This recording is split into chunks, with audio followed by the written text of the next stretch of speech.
Pemirsa Dewan Kehormatan Penyelenggara Pemilu (DKPP) mencatat jumlah pengaduan terhadap penyelenggara pemilu Sumsel tahun 2024 alami peningkatan, sehingga membuat Sumsel menduduki ranking 2 secara nasional di bawah Sumatera Utara.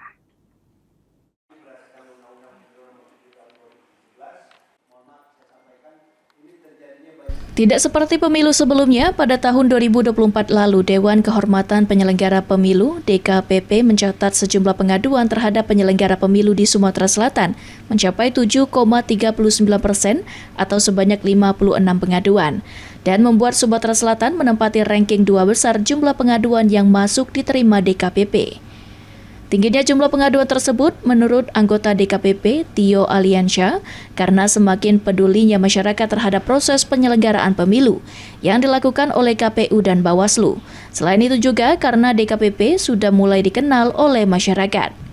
Oleh karenanya penyelenggara pemilu di Sumatera Selatan diminta untuk transparan dalam tugasnya menyelenggarakan pemilu. Kerja yang lebih detail, lebih transparan, kemudian lebih terukur dan menjalankan tahapan itu baik KPU maupun Bawaslu itu betul-betul menguasai aturan, bukan berdasarkan keinginannya ya.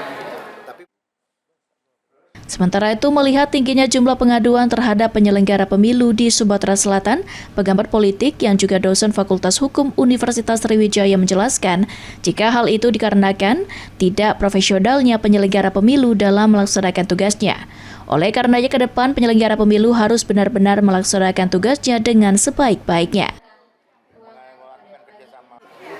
Bagaimana penyelenggaraan pemilu ini bisa profesional. Tadi dari DKPP sudah menyidang banyak beberapa penyelenggara sudah diberhentikan karena ini sidangnya final and binding, tidak ada upaya banding lagi. Jadi kalau sudah putus berhenti, dia harus berhenti.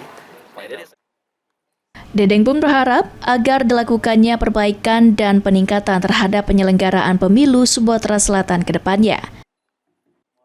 Tim Liputan PAL TV.